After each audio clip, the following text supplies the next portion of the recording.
जय हिंद स्टूडेंट्स, आप सबके लिए अभी मैं हिंदी 100 का आंसर की लेकर आया हूँ। ठीक है, मैं जो आंसर दे रहा हूँ वो 100 के 100% सही है, किसी भी प्रश्न में कोई डाउट है नहीं। ठीक है, फिर भी अगर आपको किसी भी प्रश्न में डाउट लगता है तो आप कमेंट में बताइए, या आप 870191 8900 पे आप मैसेज करके आप हमसे सेटिस्फाइड हो लें। ठीक है, पहला क्वेश्चन है, विज्ञान दिवस कब मनाया जाता है? तो इसका हो जाएगा एक का बी ऑप्शन 28 फरवरी। रामन प्रभाव की खोज किसने की?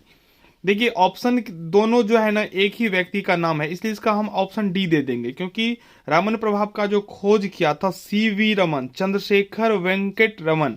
अब यहाँ पे वेंकटेश्वर रमन और तो वेंकटेश्वर, तो ऑप्शन ए दे दीजिए, चंद्रशेखर वेंकट रमन। ठीक है, दो का ए ही सही होगा। चलिए, तीसरा प्रश्न है, संस्कृति से तात्पर्य है व्यक्ति की वे विशेषताएं जिनका उपयोग वांछित मूल्यों के प्रकाशन व उत्पादन से होता है। उक्त पंक्तियां किनकी है? तो ये हो जाएगा ऑप्शन ए। चौथा प्रश्न है, सत्य सार्वदेशिक है, उक्त पंक्ति किनकी है? तो आचार्य नरेंद्र देव की। पांचवा प्रश्न है, रामायण महाभारत में सांस्कृतिक चेतना निबंध के लेखक हैं डॉक्टर देवराज। छठा प्रश्न है, बाण भट्ट किसके समकालीन थे? तो इसका ऑप्शन हो जाएगा डी, क्योंकि हर्ष वर्धन के समकालीन थे। सातवां प्रश्न, डॉक्टर वासुदेव शरण अग्रवाल का जन्म तो 1904 ईस्वी में हुआ था। वीमेन इन ऋग्वेद ग्रंथ के रचनाकार है, तो इसका आंसर भी होगा इनमें से कोई नहीं, क्योंकि इसका रचना जो किया है वह किया है भगत शरण उपाध्याय। ठीक है, चलिए नवा प्रश्न, मैं मजदूर हूँ निबंध किस ग्रंथ से लिया गया है? इसका मैं श्योर नहीं हूँ, आप लोगों को पता है तो कमेंट में बताइए, मैं पता करता हूँ। अगर मुझे श्योर पता हो जाएगा तो मैं पिन कमेंट में बता दूंगा। 10वां प्रश्न, मोक्षदाता राम के लेखक हैं तो महात्मा गांधी होगा। सारे के सारे वीडियो हम बताए थे और सभी क्वेश्चंस मिले हैं। ठीक है, आप लोग मिला के कमेंट कीजिएगा कितना सही हुआ। और इंडियन इकोनॉमी का वीडियो अब अपलोड होना प्रारंभ होगा इस चैनल के माध्यम से, इसलिए यह चैनल काफ़ी हेल्पफुल है, आप चैनल को जरूर सब्सक्राइब कर लें। 11वां प्रश्न है, गांधी जी द्वारा बताए गए 4 पुरुषार्थ में से एक नहीं है, तो इसका आंसर हो जाएगा डी। 12वां प्रश्न है, इनमें से कौन महात्मा गांधी की रचना नहीं है? कौन महात्मा गांधी की रचना नहीं है? तो भगवत गीता। उत्तर रामचरित्र के लेखक हैं तो भवभूति। 13 का हो जाएगा ए। 14वां प्रश्न है, गांधी जी ने मोक्षदाता राम निबंध में आध्यात्मिक शब्दकोश किसे माना है? तो रामचरित्र मानस को। गीता प्रवचन के लेखक कौन है? गीता प्रवचन के लेखक जो है वो है विनोबा भावे। ठीक है, चलिए 16वां प्रश्न है, स्वरूप देखिए निबंध के लेखक कौन है? तो विनोबा भावे इसका सही उत्तर होगा। 17वां प्रश्न है, 1920 तक भारतीय राजनीति का सर्वाधिक प्रभावशाली व्यक्ति इन साइक्लोपीडिया ब्रिटानिक, तो ये महात्मा गांधी को माने थे। ठीक है, 17 का ए हो जाएगा। 18वां प्रश्न, आचार्य विनोबा ने किस निबंध में आत्मचिंतन और आत्मदर्शन के लिए प्रेरित किया है? तो इसका सही उत्तर हो जाएगा स्वरूप देखिए।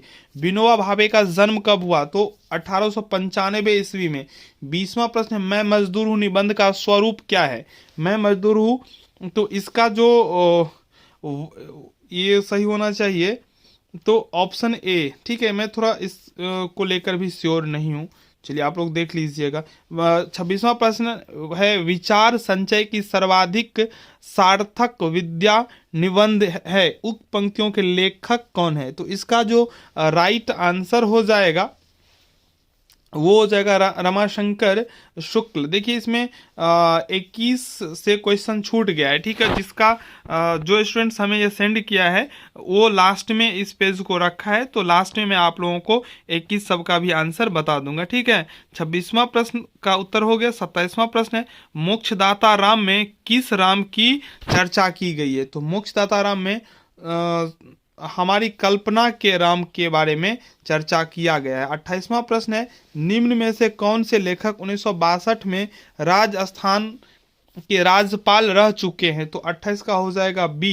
29वां प्रश्न है, मैं मजदूर हूँ निबंध के लेखक कौन है? 29वां प्रश्न का जो राइट आंसर हो जाएगा वो हो जाएगा भगवत शरण उपाध्याय। 30वां प्रश्न है, सीवी रमन को भारत रत्न कब दिया गया था? तो इसका से उत्तर हो जाएगा 1954 ईस्वी में।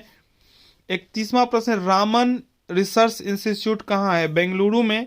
सौंदर्य चेतना शीर्षक निबंध के लेखक कौन है? तो इसका सही उत्तर हो जाएगा डी, क्योंकि जयशंकर प्रसाद इसके लेखक हैं। ठीक है, चलिए 33वां प्रश्न, विविधता में एकता निबंध के लेखक हैं? तो इसका हो जाएगा आचार्य नरेंद्र देव। आपको कहीं भी डाउट हो तो आप एक बार गूगल करके देख सकते हैं। डॉक्टर संपूर्णानंद का जन्म कहाँ हुआ था?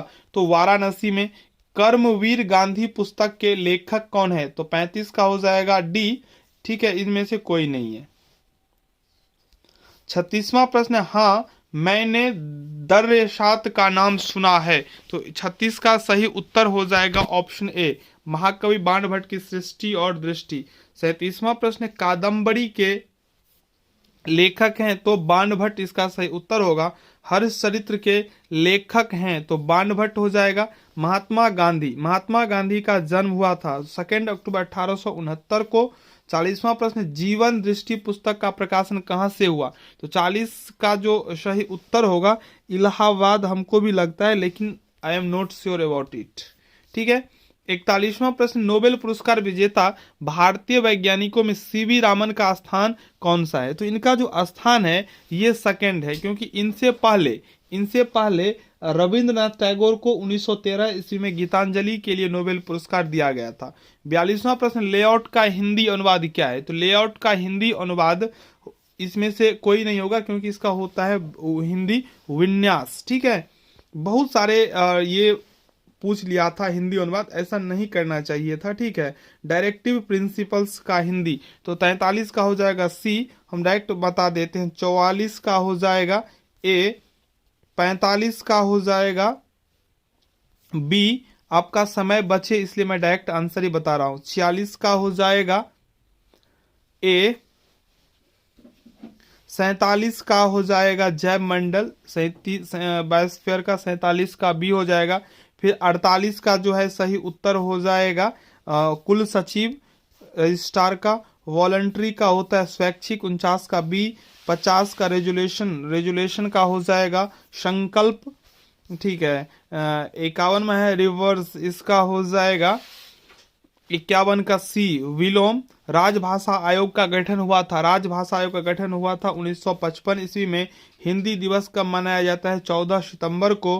राज्य विधानमंडल में प्रयुक्त राजकाज की भाषा, तो ये ऑप्शन सी इसका सही होना चाहिए। 55वां है संसद की कार्रवाई होती है प्रयुक्त भाषा संबंधी संविधान के किसमें? तो 345।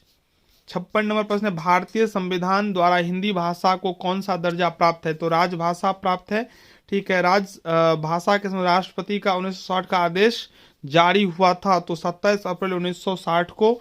58वां प्रश्न है प्रथम राजभाषा आयोग सदस्यों की कुल संख्या कितनी थी? तो ये प्रश्न ही हमको लगता है गलत है, क्योंकि इसमें 30 सदस्य होना चाहिए, 20 लोकसभा से और 10 राज्यसभा से। ठीक है, 59वां प्रश्न, प्रथम राजभाषा आयोग के अध्यक्ष कौन थे? तो इसका हो जाएगा बीजी खेरे। बहुत साधारण क्वेश्चन सेट किया हुआ है।